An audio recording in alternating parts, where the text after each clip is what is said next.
Hello mga beshi! Welcome back to my vlog. O pak, hulaan nyo kung nasaan ako. Obvious namang nasa beach, di ba?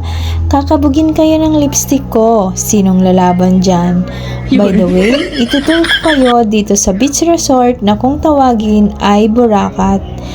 Boracay dahil matatagpuan ito sa Racat, Santa Ana, Cagayan. Ito na nga ang paligid, sobrang maliwalas. Ngayon, punta naman tayo sa function hall. Dito kami magpa-party mamaya. Ang ganda talaga, kung pwede lang dito na ako tumira kaso wala pang sahod ang beshi nyo. Kaya mag-like at follow na kayo dito sa page ko. Sobrang kalma lang ng dagat, sing kalma ko. Ang ganda rin ng kalangitan. O ano pang hinihintay mo? Makyat ka na.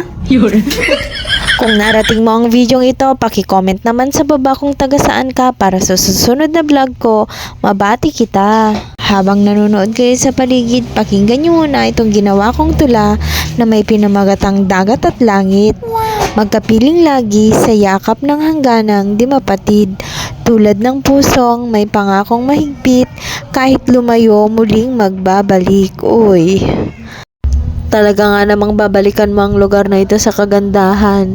At babalik talaga ako dahil hindi ako nakaligo sa pool dahil hindi maganda ang panahon nung nandito kami, maulan na sa hapon.